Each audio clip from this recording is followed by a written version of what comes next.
Let's go to the right a little bit.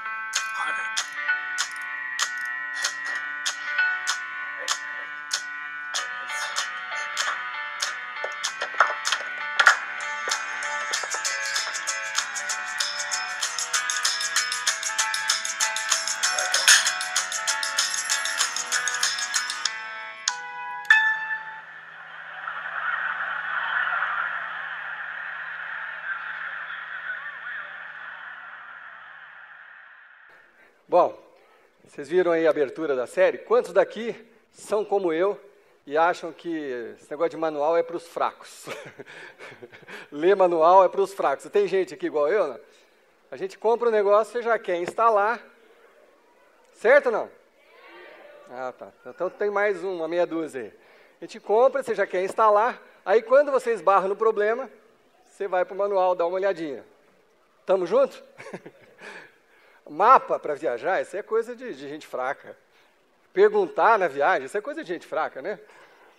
A não ser a hora que você está completamente perdido, aí você para tirar informação. Pelo menos é assim que eu sou. Bom, uma vez, eu e a Kellen, a gente teve um probleminha engraçado. Quando a gente montou esse balcão ali do equipamento de som, a gente queria encaixar um Macintosh ali no painel, assim, deitado e tal. Então, para isso, tinha que tirar o pezinho do computador. Aí a gente olhou um para o outro e falou assim, a gente não vai pagar 50, 70 reais para um técnico fazer isso, né? A gente descobre o jeito de fazer e faz, certo? Certo. Levamos o computador para casa e olha, e não descobrimos o jeito de desencaixar. Você não conseguia nem ver o parafuso para poder soltar os parafusos.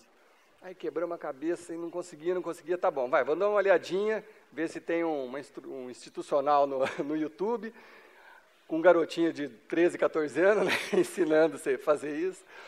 Aí achamos lá uma instrução e precisava de um cartão, você tinha que enfiar um cartão num buraco assim para destravar, para você poder tirar a pecinha para fora, para aí você soltar os parafusos. Fácil. Só que o cartão a gente não tinha, não era um cartão que vinha com o computador e a gente não tinha, era um computador usado e tal. Aí começamos a enfiar tudo que é tipo de cartão, cartão de crédito, não deu, não sei se é porque não tinha saldo.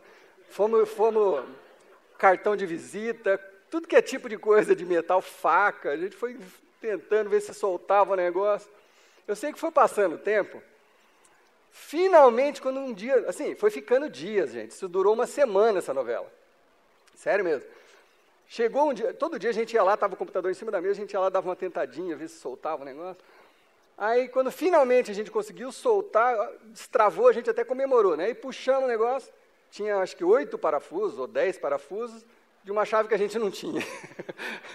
Aí tivemos que atrás de uma chave alguém traz. Nossa, passou de uma semana, ficou muito mais caro do que os 50 reais que a gente pagaria por um técnico. Bom, essas coisas são comuns de acontecer na nossa vida, esse tipo de desapontamento com coisas, essas frustrações, coisas que a gente não presta muita atenção e vai fazendo.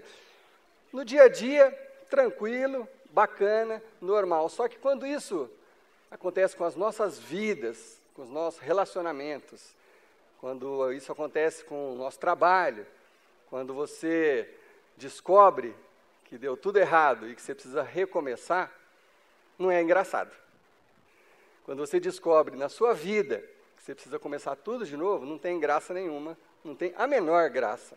É muito difícil, é muito sofrido e é muito complicado. Então, por isso que nós estamos começando hoje essa série que chama Começar de Novo, e o subtítulo dessa série é Como assegurar que a próxima vez será melhor do que a última vez.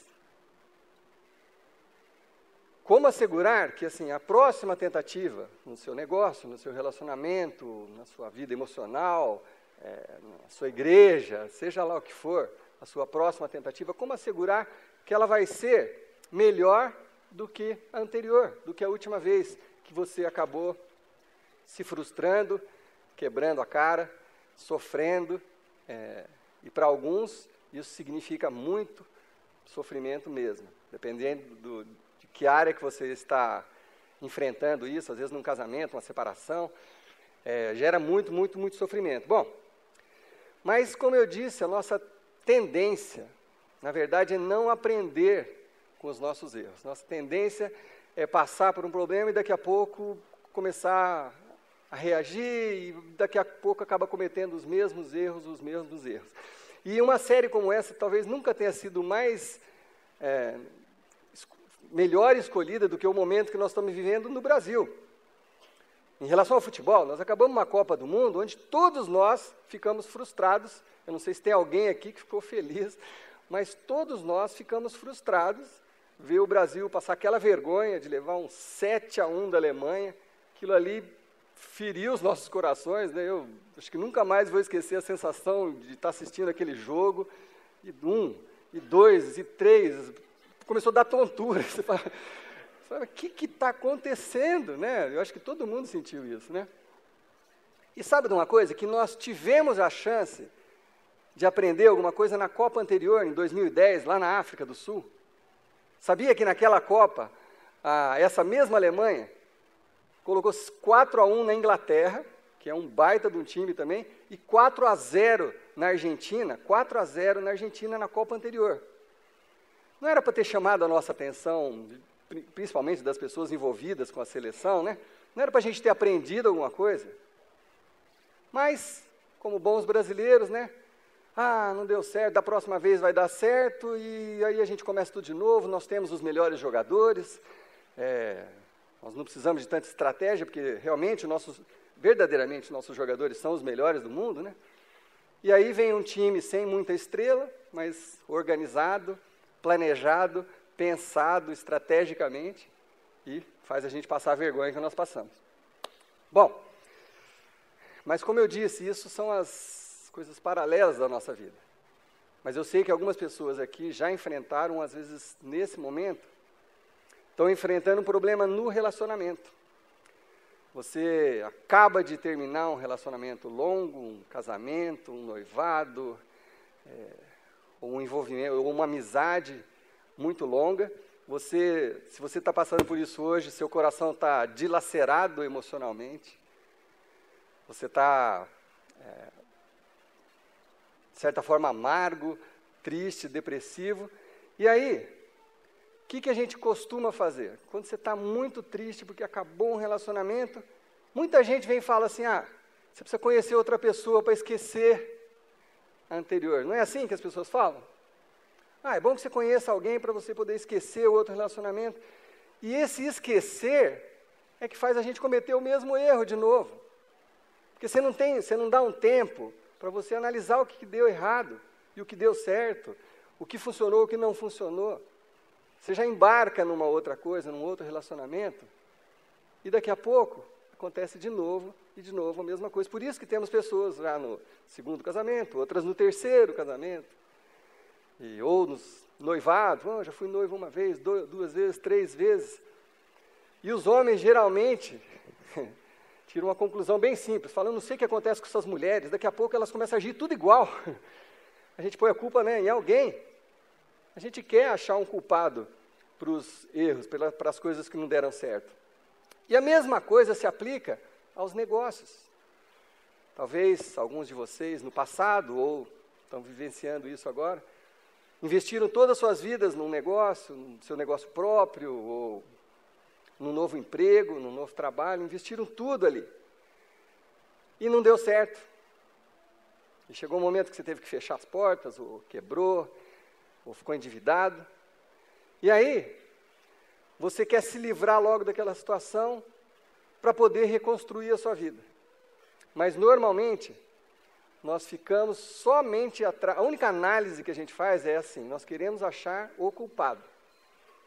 Então, é fácil você focar numa pessoa, não deu certo isso aqui por causa dessa organização, dessa pessoa, ou por causa dela, por causa dele, por causa do meu marido, por causa da minha esposa.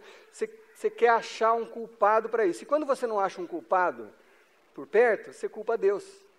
Poxa, Deus, eu orei antes de começar isso, antes de fazer aquilo, antes de dar aquele passo. Por que isso está acontecendo? Né? Às vezes a gente até assume uma pequena parcela de culpa, mas é muito pequena.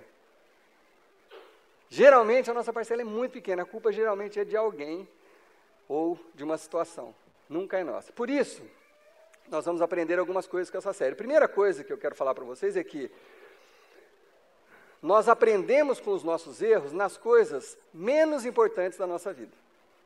Aí nós aprendemos com os nossos erros. Você está lá um dia você vai responder um e-mail para uma pessoa e aí descobre que mandou para um monte. Aí você fala, meu Deus, me compliquei e tal. E aí você aprende, não posso, toda vez eu vou ter que olhar a lista. Então, nessas coisas, é bom de aprender com os erros, né? Ou no esporte, né? Você treina um negócio, você se especializa ali, você não faz direito, aí alguém te fala, é assim que se faz, aí você aprende e cresce. Normalmente, nas coisas menos importantes, nós aprendemos com nossos erros, mas nós repetimos os nossos erros nas coisas que são mais importantes. E isso é muito mais comum do que você possa pensar. Nós repetimos os nossos erros nas coisas que são mais importantes. E aí, logo que você sai de uma situação dessa, de um fim de alguma coisa, de alguma tragédia, logo que você sai de uma situação dessa, às vezes você assume aquela sua pequena parcela de culpa e você olha para você mesmo e fala assim, puxa vida, quando é que eu vou aprender que um tipo de homem assim não vai funcionar? Que um tipo de mulher assim não vai funcionar, que um negócio assim, sozinho, sem lastro, sem cobertura, não vai funcionar. Quando é que eu vou aprender? Essa pergunta a gente às vezes se faz. Ou todos nós fazemos. E sabe qual é o denominador comum numa pergunta como essa, que funciona para todos nós? É a palavrinha eu. De alguma forma, não deu certo porque eu estava envolvido naquilo e não prestei atenção em alguma coisa. Então, eu preciso fazer alguma coisa, eu preciso agir de alguma forma diferente, eu preciso aprender com o que aconteceu para poder começar de novo e, quem sabe, assegurar que dessa próxima vez não vai ser como o anterior, vai ser melhor. Bom, eu converso com pessoas, eu aconselho pessoas há mais ou menos 15 anos na minha vida e eu estou quase desistindo. E eu vou explicar por quê. Porque, geralmente, você se envolve em algum problema, você ora, você acompanha, você aconselha, a pessoa concorda, ela vê que biblicamente é aquilo que ela deveria fazer, e ela vira as costas e faz o que ela queria fazer. Então, assim, ou eu sou muito ruim como conselheiro, que pode ser que seja essa a possibilidade, ou as pessoas só querem fazer o que elas acham que está certo. Uma dessas duas possibilidades, ou as duas, mas isso acontece com muita frequência. Então, o que eu falo assim agora com uma certa dor no coração é que assim, gente, a vida já é difícil a gente viver, sustentar a nossa família, manter os nossos empregos, a vida já é difícil o suficiente para a gente se dar o luxo de não aprender com os nossos erros. A vida já é difícil o suficiente, só de você levar ela tranquilamente. Agora, se você não pode se dar o luxo de repetir os seus erros. Sabe, a mesma coisa que você fez e não deu certo no relacionamento, passa um tempinho, quer dizer, você conhece uma pessoa, parece que é tudo novo, tudo diferente, daqui a pouco você está fazendo as mesmas coisas que você fez lá atrás e que fizeram que seu relacionamento não fosse para frente. Então, nesses próximos 4 domingos, esse vai ser o nosso tema. É sobre isso que nós vamos falar. Nós vamos nos aprofundar, mas assim, muito mesmo nesse tema, para poder ajudar as pessoas que estão nesse momento enfrentando essa situação, ou aquelas que um dia ainda vão enfrentar, porque a vida é cheia de surpresas. E, de alguma forma, nós sempre estamos precisando recomeçar. Mesmo que não seja uma grande tragédia, mas sempre a gente está recomeçando as nossas vidas. Eu tenho o hábito, assim, de quase todo dia, para mim, é um recomeço. Às vezes eu acabo um dia frustrado, no outro dia eu falo, eu preciso me reinventar, preciso começar de novo, preciso fazer alguma coisa diferente. Então, é uma coisa comum da gente pensar, a gente precisa sempre estar recomeçando. Então, é esse o foco dessa série, é isso que nós vamos falar nesses 4 próximos domingos. Aí você pode falar assim, mas eu vim na igreja para ouvir esse tipo de... Eu achei que eu viria na igreja para ouvir sobre a salvação, sobre a crucificação e tal. Realmente, o que nós vamos falar tem a ver com tudo isso. Mas sabe por que às vezes uma série como essa é tão importante? porque muita gente perde a fé por causa de alguns acontecimentos, como um fim de relacionamento, como um fim de uma empresa, como um fim de um negócio, como uma quebra nas finanças. Muita gente culpa a Deus, fala, pô, mas eu estava indo na igreja e mesmo assim aconteceu isso. Muita gente, às vezes, se afasta de Deus porque não aprendeu a lidar com os erros, a aprender com os erros, acaba repetindo os erros e aí põe a culpa em Deus e acaba perdendo a fé. Por isso é tão importante a gente falar sobre isso. E hoje, que é só uma abertura, mas para vocês não irem embora com as mãos vazias, eu vou começar quebrando, destruindo 3 mitos que você ouve muito por aí, talvez em livros, ou na televisão, ou aqueles gurus de Facebook. São mitos que eu vou destruir aqui para que a gente possa aprender alguma coisa, para a gente já levar para a nossa vida essa semana. Primeiro mito que eu vou destruir é o mito da experiência, que diz o seguinte, que a experiência me faz mais sábio. Vocês já ouviram isso, né? A experiência me dá sabedoria, me faz uma pessoa mais sábia. Na verdade, experiência faz de você mais velho, experiência faz você ficar mais cansado, mais nervoso, mais impaciente. Então, isso é um mito. Eu digo para vocês que a experiência não faz de você uma pessoa mais sábia. Não garante que você vai ser uma pessoa mais sábia. Avaliar a experiência deixa você mais sábio. Percebe a diferença? Só passar por alguma coisa não faz de você mais sábio. E se você começa a olhar para os erros repetidos de amigos seus, pessoas próximas de você, pessoas que não param no emprego, pessoas que não param em relacionamento, pessoas que já estão no 2º, 3º, 4º relacionamento, casamento, você tem certeza de que isso é verdade, que assim, não, a experiência sozinha não tornou aquelas pessoas sábias. Por quê? Porque elas estão, olha lá, está fazendo de novo a mesma coisa, de novo está saindo do emprego, de novo está fazendo isso, de novo está rompendo o relacionamento. Então, a experiência sozinha não faz de você mais sábio. Avaliar a experiência, fazer uma análise, rever os seus erros, ver o que aconteceu, isso sim te prepara para uma nova tentativa. Segundo mito, que nós vamos destruir hoje aqui, é o mito do conhecimento, que diz o seguinte, quanto mais eu sei, melhor eu faço. Quanto mais eu sei, melhor eu faço. Primeira coisa importante, conhecer o certo é diferente de fazer o certo. Conhecer o certo é diferente de fazer o certo. E isso, todo pai sabe isso muito bem. Todo pai e toda mãe. O pai chega para o filho, filho, você está indo nessa festa? Cara, não fica com aquele pessoal que bebe, porque você está indo de carro, cara. Daí você acaba bebendo com eles, vem, aí pode acontecer alguma coisa, é perigoso. Quantos acidentes acontecem por causa disso? Não faz isso, filho. O que o filho responde? O que o filho responde? Eu sei, pai. Sim ou não? Eu sei, pai. Né? A garota, filha, você vai nessa festa, ó, não fica com aquelas meninas, elas gostam de ficar com todo mundo, daqui a pouco elas ficam mal faladas, etc. Não se envolve com essa turminha. Por favor, filha, porque é perigoso. Ah, mãe, eu sei. Percebe? Saber o que é certo não significa que você vai fazer o que é certo. Então, não há garantias de que sabendo mais, você vai fazer melhor. Não há garantias que simplesmente sabendo mais, você vai fazer melhor. E nós temos, mais uma vez, a gente pode usar o exemplo do nosso futebol.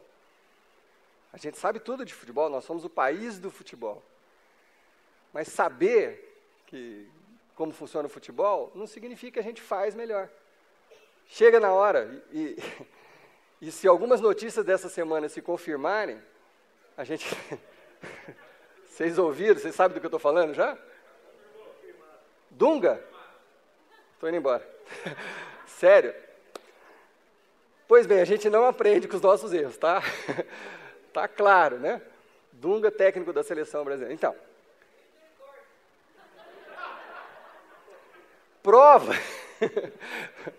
prova de que a gente não aprende com os nossos erros. Percebe? Percebe? Então, não é sabendo, você tem que mudar. No caso do nosso futebol, você teria que começar tudo de novo. Não é a questão só do técnico, é organizar os amistosos, as categorias de base, é um monte de coisa que deveria ser feito. Mas não, a gente parece que daqui a pouco já esquecemos, e aí daqui a pouco nós já estamos na outra Copa. Então, quando é a Copa, tudo bem, mas quando é a sua vida, você não pode se dar o luxo de deixar isso acontecer, de jeito nenhum. Terceiro mito que nós vamos destruir aqui é o mito do tempo, que diz o seguinte: o tempo é meu inimigo. O que as pessoas costumam dizer quando elas saem de alguma situação difícil? Não posso perder tempo, não posso perder tempo. A vida segue, a fila anda, preciso dar um jeito, não vou ficar aqui esperando, preciso fazer alguma coisa rápido, porque o tempo é meu inimigo. O tempo não para, preciso correr, preciso correr. É isso que a gente fala. Então, a primeira oportunidade que aparece, em todos os sentidos, depois de você ter passado por uma dificuldade, a primeira oportunidade que aparece para você, você já embarca. Já embarca num relacionamento novo, já embarca num emprego novo, já embarca num investimento novo, sem a reflexão, porque você acha que o tempo é seu inimigo. Isso é outro mito. Na verdade, o tempo é seu amigo. O tempo é seu amigo. Quanto mais tempo você gasta avaliando o que aconteceu, planejando o futuro, isso vai fazer com que você ganhe tempo. Percebe? Quanto mais tempo você investir avaliando o que aconteceu, planejando o seu próximo passo, isso, gente, aplique para qualquer área da sua vida. Relacionamento, você precisa planejar. Geralmente, a gente casa sem planejamento. A gente só achou bonito, outros se reconheceram, os dois são interessantes, bonitos, mais ou menos inteligentes, etc. E aí você já se casa, mas você não planejou a vida a dois. E aí você se surpreende. E aí, às vezes, essa surpresa é tão grande que acaba não dando certo. Aí você acaba do relacionamento, conhece uma outra pessoa, porque ela é bonitinha e relativamente inteligente, e aí você volta para as mesmas coisas. Você continua sem planejamento. Então, o tempo é sim seu amigo. Você precisa investir tempo cada vez que você precisar recomeçar na sua vida. Toda transição das nossas vidas depende de investir tempo para reflexão e para você planejar melhor. Bom,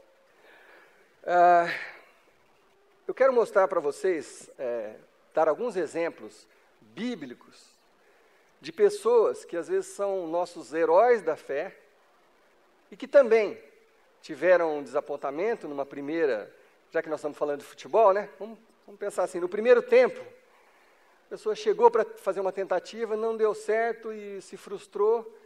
E aí, como Deus trabalhou nessas pessoas, e aí depois, no segundo tempo, na próxima tentativa, no começar de novo, essas pessoas acabaram se dando bem.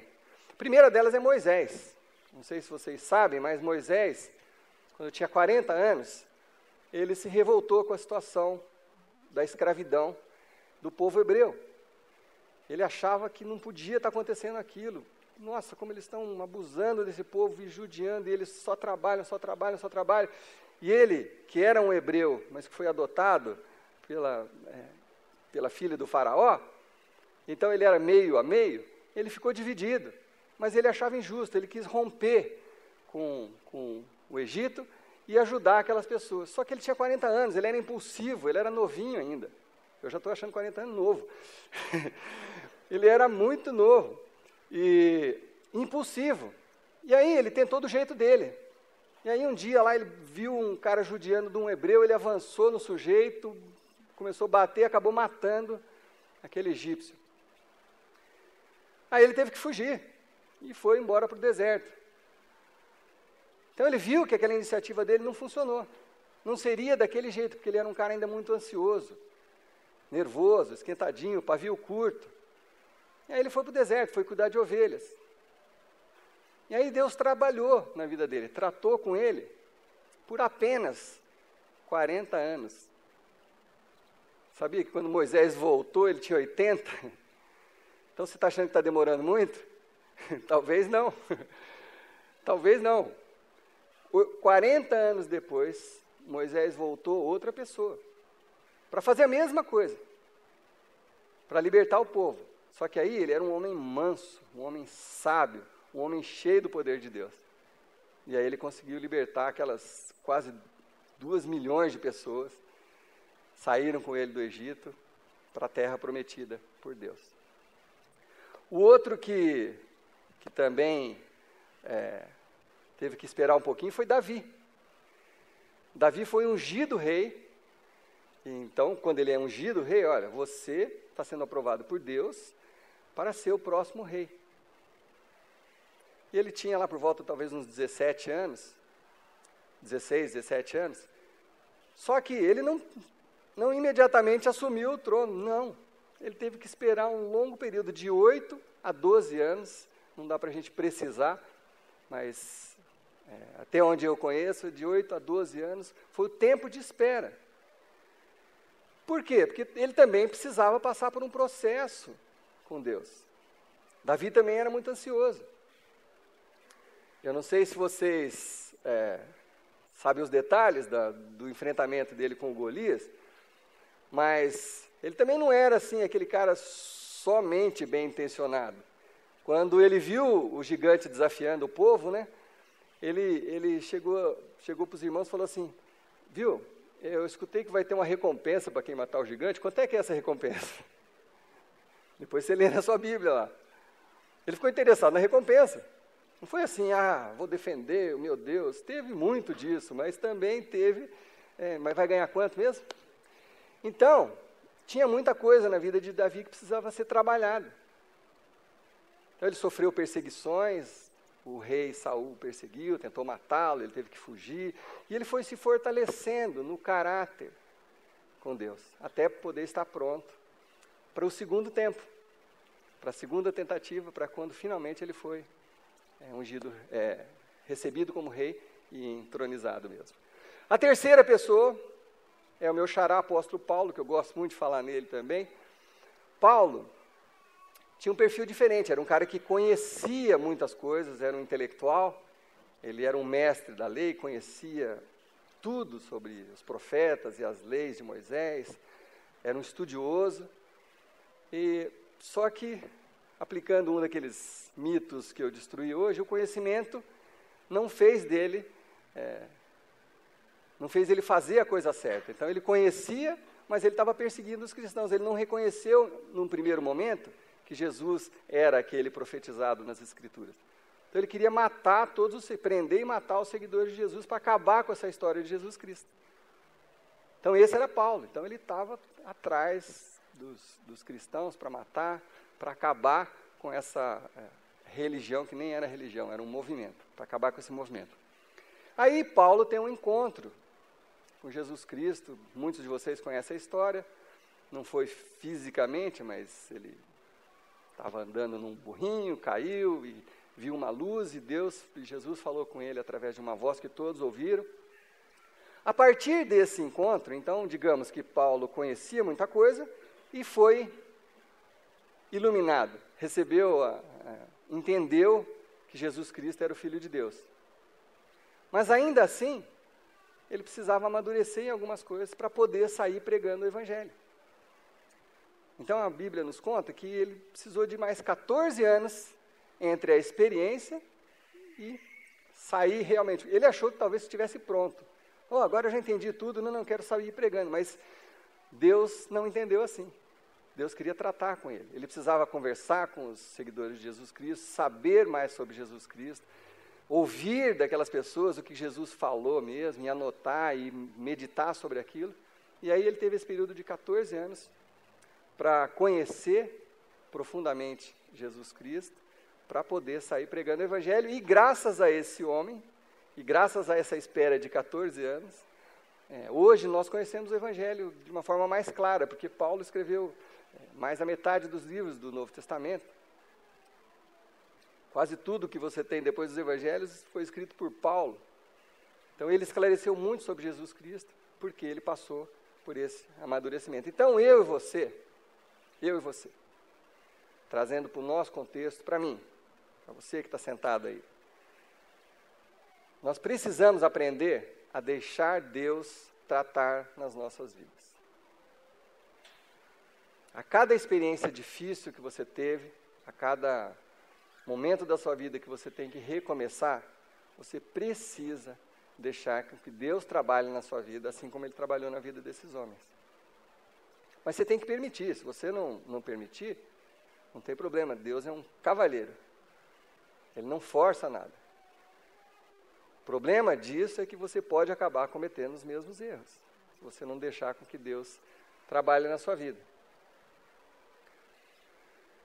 Então, muitas vezes você deseja que a sua nova fase seja de uma forma que você até às vezes visualiza. Você fala assim, puxa vida, deu tudo errado aqui, mas meu sonho é ter uma família igual àquela. Puxa vida, eu vejo aquele casal, o jeito que o marido trata a mulher. Nossa, eu queria uma esposa igual àquela, eu queria um marido igual àquele. Puxa, eu queria ter filhos igual àquelas pessoas ali. Puxa, olha, os filhos parece que são educados e estão sempre felizes. Então você sabe o que você quer. Eu queria um emprego como aquele. Não, eu queria ser patrão igual aquele patrão, queria deixar de ser empregado, etc. Você queria ter o sucesso daquela outra pessoa. A gente sabe o que a gente quer. Só que aí, quando você vai orar por isso, você fala assim, Deus, eu quero uma esposa igual àquela. Deus, eu quero um marido igual àquele. Eu quero uma família igual àquela. Eu quero filhos igual àquele. Eu quero. É tudo para mim, tudo para mim, tudo para mim. É assim que a gente ora. Mas, muitos daqueles que você olha, você fala assim, puxa, eu queria uma família como aquela, ou um emprego como aquele, muitas daquelas pessoas já estão no segundo tempo. Muitas daquelas pessoas passaram já pelaquela primeira etapa, de que algumas coisas não deram certo, e que sofreram com os filhos, sofreram no relacionamento, sofreram no casamento, sofreram no emprego, sofreram nos negócios. Muitas daquelas pessoas passaram por isso, só que apreenderam também. Elas não estão no primeiro tempo, já passaram aquela fase, e muitas dessas pessoas já permitiram que Deus trabalhasse na vida delas, para que o recomeço fosse diferente. Então, algumas pessoas que você está olhando, puxa vida, você não sabe a história. Tem uma música do Djavan, que fala assim, só eu sei as esquinas por que passei. Quer dizer, só eu sei o que eu passei na vida, só você sabe o que você passou na sua vida. Então, às vezes você admira uma situação, mas você não quer passar por aquilo, você quer encurtar. Deus, eu quero isso. Mas não, ter que esperar tanto tempo, ter que refletir, ter que mudar meu comportamento, aí complica, eu só quero o resultado. E às vezes é por isso que eu e você não conseguimos, muitas vezes. Bom, então eu vou deixar com vocês um único versículo hoje, para que vocês meditem em tudo isso que nós estamos falando durante essa semana, para que domingo que vem a gente embale e aprofunde nessa série e nesses assuntos tão importantes para as nossas vidas. O próprio apóstolo Paulo fala desse recomeço de uma forma muito simples e muito conhecida.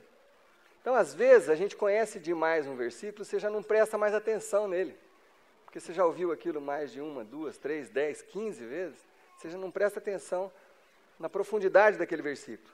Mas está lá em Romanos 8, 28, Paulo fala o seguinte com muita clareza. Ele fala assim, sabemos, quer dizer, ele vai começar a falar de uma coisa que ele sabe. Ele já se tornou sábio naquilo. Ele já, mais do que experimentou, ele vivenciou, ele amadureceu aquilo. Sabemos que Deus age em todas as coisas. sabemos que Deus age em todas as coisas. Paulo diria que eu já vi Deus agindo na minha própria vida em diversas circunstâncias. O apóstolo Paulo diria. Eu já vi Deus agindo na minha vida na prisão, no sofrimento, às vezes sendo torturado. Eu vi Deus agindo na minha vida, então eu sei que isso é verdade. Como também nas alegrias. Paulo está falando de uma coisa que ele sabe, onde ele se tornou sábio. Eu sei que Deus age em todas as coisas para o bem daqueles que o amam. Tudo é para o bem daqueles que amam Deus. Agora, é importante esse o amam. Por quê? Porque quando você ama a Deus, você confia. Quando você ama a Deus, você confia. Quando você confia, você busca fazer a vontade de Deus, o que você aprende de Deus. Então é muito importante isso, porque para você chegar nesses resultados, você precisa amar a Deus e confiar em Deus, mesmo que as circunstâncias sejam adversas. Não tem ninguém aqui mais capacitado para falar de circunstâncias adversas do que o apóstolo Paulo, que sofreu terríveis coisas, tortura, até mordida de cobra, prisões longas, e eu acho que nenhum de nós passou um terço do que esse homem passou. E é ele que está falando isso, que Deus age em todas as coisas para o bem, para o benefício daqueles que o amam. Porque se você não fizer isso, se você não permitir que Deus haja nas coisas para o seu bem, o risco que você corre é de que aqueles erros do passado voltem a te assombrar. Aquelas coisas que não deram certo, acabam sendo repetidas e não dão certo mais uma vez, se você não deixar Deus agir na sua vida. Então isso é amadurecimento, isso é o crescimento. Para o bem daqueles que o amam, dos que foram chamados de acordo com o seu propósito. Daqueles que foram chamados de acordo com o propósito de Deus, aqueles que amam e que confiam, que foram chamados segundo o propósito de Deus, segundo a vontade de Deus. Então Deus pode dar um propósito para toda a área da sua vida. Para tudo que tiver, toda circunstância pode ter um propósito, se você permitir Deus agir na sua vida. A gente fica buscando, né, qual é o sentido da minha vida, qual é o propósito de tudo isso. Deus tem um propósito individual para cada um de nós. Deus tem um propósito para a minha vida, para a sua, e para a minha e para a sua são diferentes propósitos, mas Ele tem.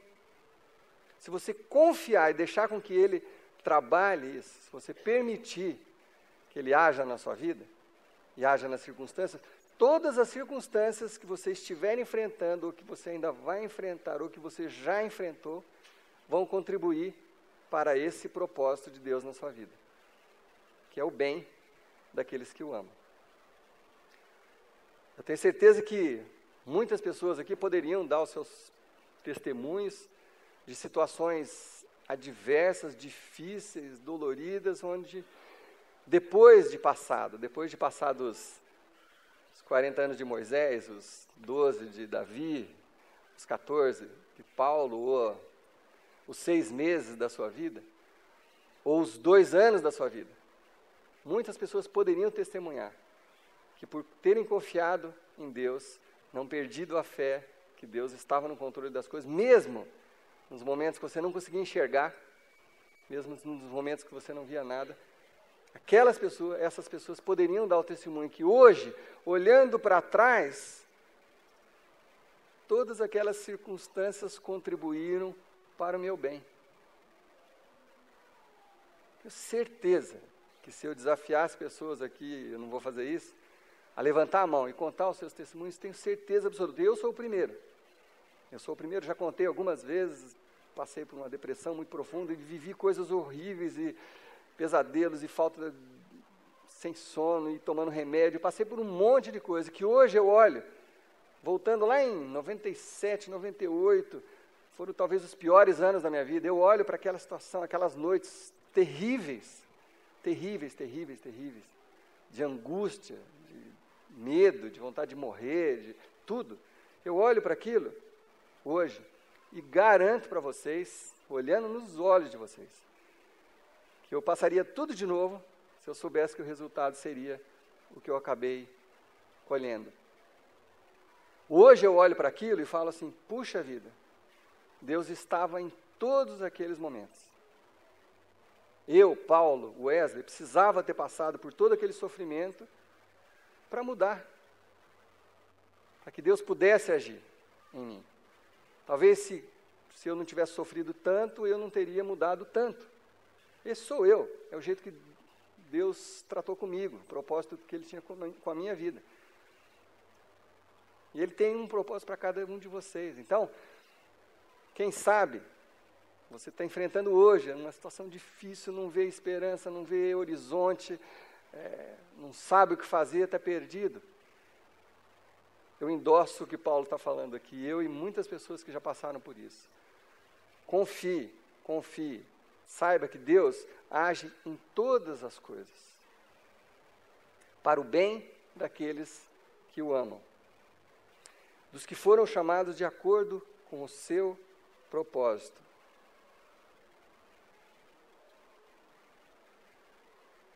Você crê nisso? Eu sei que há uma diferença entre crer ou acreditar e sair daqui e pôr em prática. Eu sei que há essa diferença. Uma coisa é você decorar esse versículo, uma coisa é você saber ele na ponta da língua, outra coisa é você olhar para a sua vida, para a situação que você está vivendo hoje e falar assim, Deus tem um propósito, eu vou confiar, eu vou me acalmar. Eu sei que é diferente, mas eu também sei que é possível. E eu também sei que o resultado é bom. É o que Paulo fala aqui, é o que a Bíblia toda fala. Se você confiar, Deus vai cuidar de todas as circunstâncias da sua vida. Ele já está cuidando. Para o seu próprio benefício. Você vai ser beneficiado. Então eu quero desafiar vocês a que embarquemos juntos nessa viagem, nessa série.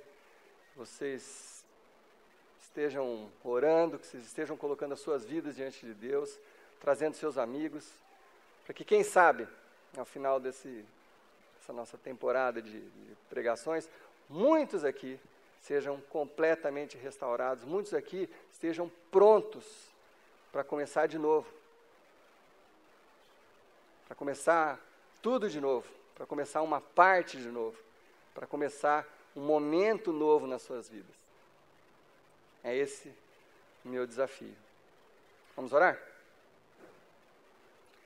Deus, o Senhor é o Deus da segunda chance, o Senhor é o Deus da terceira chance, o Senhor é o Deus da quarta chance. Alguns de nós estamos precisando de uma quinta chance, Deus. Por isso nós nos colocamos diante de Ti, Pai. Com o coração apertado, Deus, talvez dilacerado nesse momento, talvez cheio de dor, de coisas que estamos sofrendo de novo e de novo e de novo, e a gente não sai desse ciclo, desse looping. Por isso, Deus, nós clamamos pela Tua ajuda, Senhor Deus. Que essa série, Pai, seja transformadora, Senhor Deus. Não por minha causa, mas pela Tua palavra, Senhor Deus. Pela Tua palavra que é poderosa, Pai, para mudar as vidas, Senhor Deus. Eu não sou nada, eu sou uma voz. Mas é a Tua palavra, Senhor Deus, que pode trazer um novo começo para cada um dos meus irmãos, Senhor Deus. Um recomeço para alguns que estão vivendo dias de angústia, momentos de angústia, Pai. Então, sabendo, Deus, que o Senhor é esse Deus que está sempre estendendo a sua mão, nós queremos pegar nas suas mãos, Senhor Deus, e confiar, Pai, que o Senhor está conosco e que o Senhor vai nos ajudar a enxergar os nossos erros, a corrigir os nossos erros e a começar de uma forma diferente, Senhor Deus. Para sermos felizes, Senhor Deus. Porque temos a certeza, Pai, de que O Senhor age em todas as coisas para o nosso bem, para o nosso benefício, porque nós te amamos, Senhor Deus. Então, nos ajude, Pai, nos ajude a manter o nosso coração crendo nisso, Senhor Deus, e confiando no Teu poder, na Tua mão estendida, Senhor Deus, e no Teu amor por nós, Pai, que vai nos ajudar a recomeçar de uma forma diferente, para a glória do Teu nome, em nome de Jesus. Muito obrigado, semana que vem, segundo capítulo. I'm running fast and free to you, 'cause you are my home where I wanna